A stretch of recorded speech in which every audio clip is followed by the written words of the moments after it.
Hi, this is my review of Saratoga 1777 from Worthington. This is volume 3 in their campaigns of the American Revolution series of games. So just 8 pages of rules. If you've played the other volumes in this series, you'll be instantly familiar. If you haven't, it really doesn't matter. The game rules nicely laid out. You get a description of all the different types of blocks in the game. You get a description of how the sequence of play works, movement works. I would say the mechanics for this series of games are very light. They're very straightforward. I found the rule book well written. I never had any sort of rule questions in my mind when I read through the rules and got the game to the table and learned the game. I have played the previous 2 games in the series, so that for sure helped. But like I said, it's a fairly straightforward game. You do get a few examples of play, for example, here in the movement. There are some interesting nuances to this game in this series, and I'll talk a bit about them when we have a look at the game on the board. But just calling out a few things, specifically around the combat, I would say, and some of the restrictions on movement. As well, which is quite interesting and a nice sort of historical addition to the game. The games are quite light, I will be honest with you. They've always, I've enjoyed playing the games in the series, and I found there's enough historical reference in the games for me to enjoy. I am a big enthusiast on the War of American Revolution. Find it a fascinating historical subject. So, like I said, there are some examples of play, especially specifically around movement and around the battles, victory conditions, and there are a few optional rules which I have used in the game as well. So yeah, it's nicely laid out. It's very clear, nice big font, easy to read, very straightforward to understand. Overall, yeah, great job. There's a little bit of historical summary in the back and a bit of a strategy as well. Which, I think overall, a nice rule book. It is a very straightforward game, so shouldn't have too many problems with the rule book. So here we've got the board laid out. Just going to talk about a few things. The board itself is a nice mounted board. Some of the editions, the earlier editions of the other games came with card sort of maps, but this one's a nice mounted map and looks great. The artwork's very clear, it's very functional. It's nicely done. It is a sort of point-to-point based game. The blocks themselves, I've had this. Actually, this is the Kickstarter version, so I've had this game a little while now. I've played it multiple times. Blocks are hard wearing. There's a sticker sheet. There's different types of stickers. 2 different types of stickers in my version, anyway, that you could use. I kept with this style because that's similar to the other games in the series. What we have here are the starting forces sort of laid out on the different points, and one of the things that this game does, which is a little bit different than the other games in the series that I've played, is that if you have a leader, so for example we've got a leader here, this is for the American side, that will relate to a box on the board here, and it's this one here actually, and you can put the forces in that box if you wish, rather than having all the blocks out in that area. And I quite like that. It makes the board a bit tidier. Playing that 2-player, obviously there's even a stronger element of fog of war. I've laid the blocks down here just for the purposes of the camera. Normally the blocks would be stood up, and they're only single-sided, so your opponent who's sat opposite you wouldn't know the contents of your blocks. Like all block games, it follows the same sort of method of mechanics. So as they take casualties, you rotate the block around, for example. We'll have a look at the battle board that covers combat in a second, but back to the main board. As well as the different areas and locations, you have your key sort of strategic points in terms of victory points.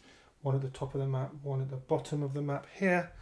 The British forces will be coming on at predominantly 2 places on the board, right at the bottom here and at the top there. The Americans have a series of, and the British, but mostly the Americans, have a series of reinforcements. They come on specific turns. We have a nice turn track here. Tells you which turns are for which are for reinforcements. The game uses an action point system.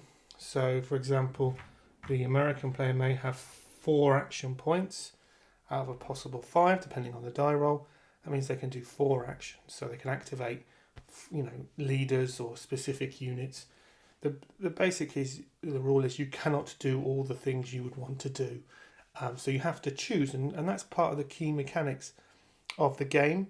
If you check out my reviews of the other games, and I talk about this a lot, it's very much a game about choice.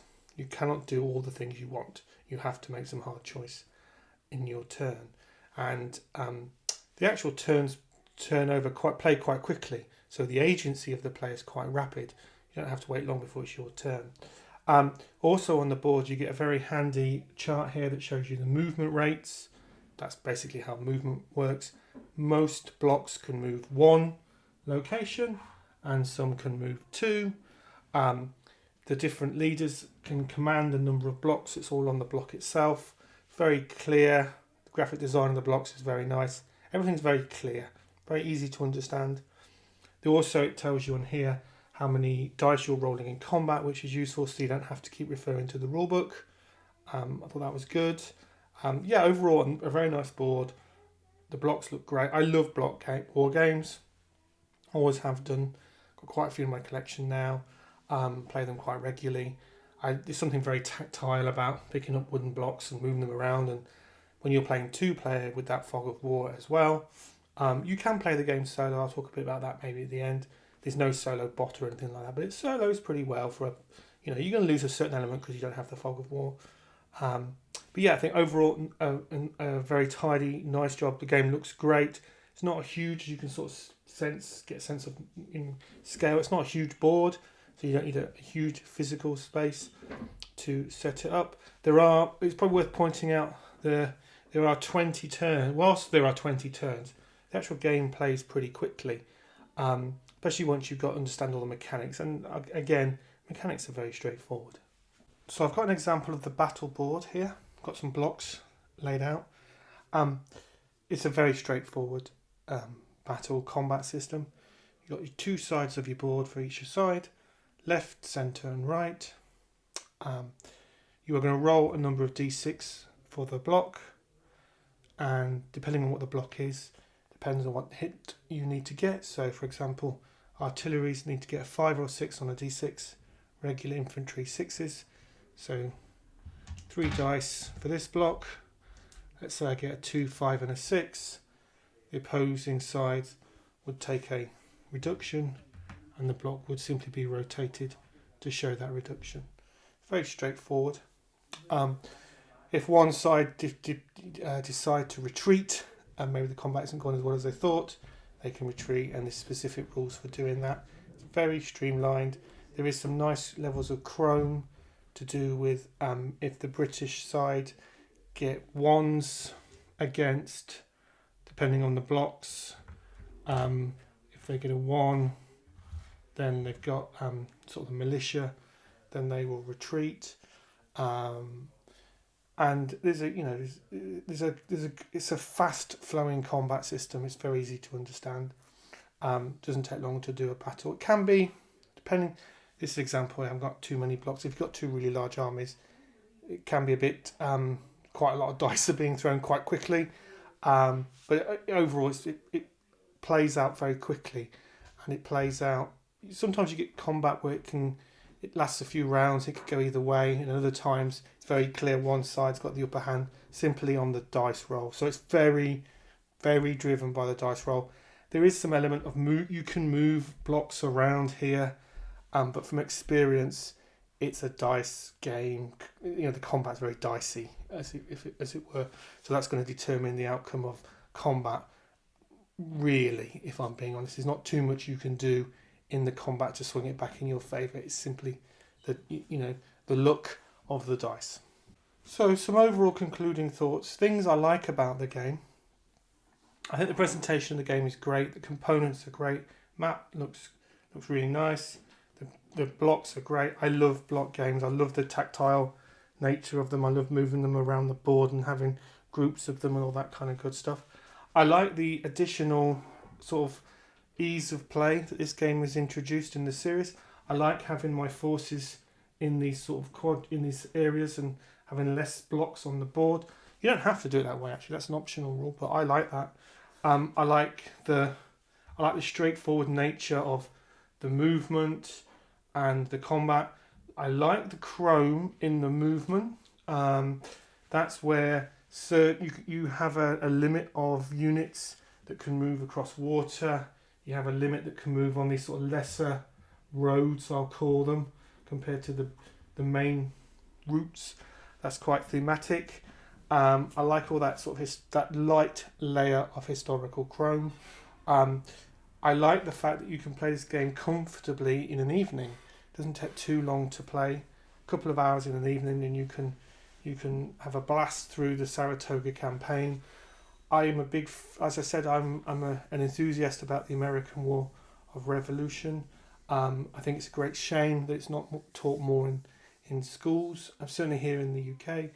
I've used this game and I've played this with people who don't normally play war games. They've enjoyed it as well. There's a great element of strategy to it in the sense of you only have these certain number of action points, and yet you have more forces depending and difficult choices, and sometimes you don't get quite as many action points. The American player in particular, you're kind of holding on the first few turns to get all these reinforcements that are spread throughout the first 14. Well, from turn 5 through to turn 14, it adds a great asymmetrical sense to the game. Both sides play very differently, and I enjoy that. So in a long evening, you could probably get 2 games in and play both sides, and I think that's a really nice way of playing the game. I've enjoyed all the games in this series. This is probably my favourite one that I've played so far. There is a 4th game. I think it's Philadelphia. I don't have that yet, but of the first 3, all of which I've enjoyed, this is probably my favourite one, I would say. And it's because of the extra layer of chrome. I think this one definitely has a little bit more historical chrome compared to the first 2, and I think it's a really interesting campaign. It's an interesting campaign from a historical point of view and through the gameplay, and it's because of these multiple points. You've got Native Americans. There's some nice optional rules about those. It all just has a nice blend of straightforward play and that historical sense that you can play in a short period of time, and is fun and engaging for people to play who don't normally play war games, and I like that as well. So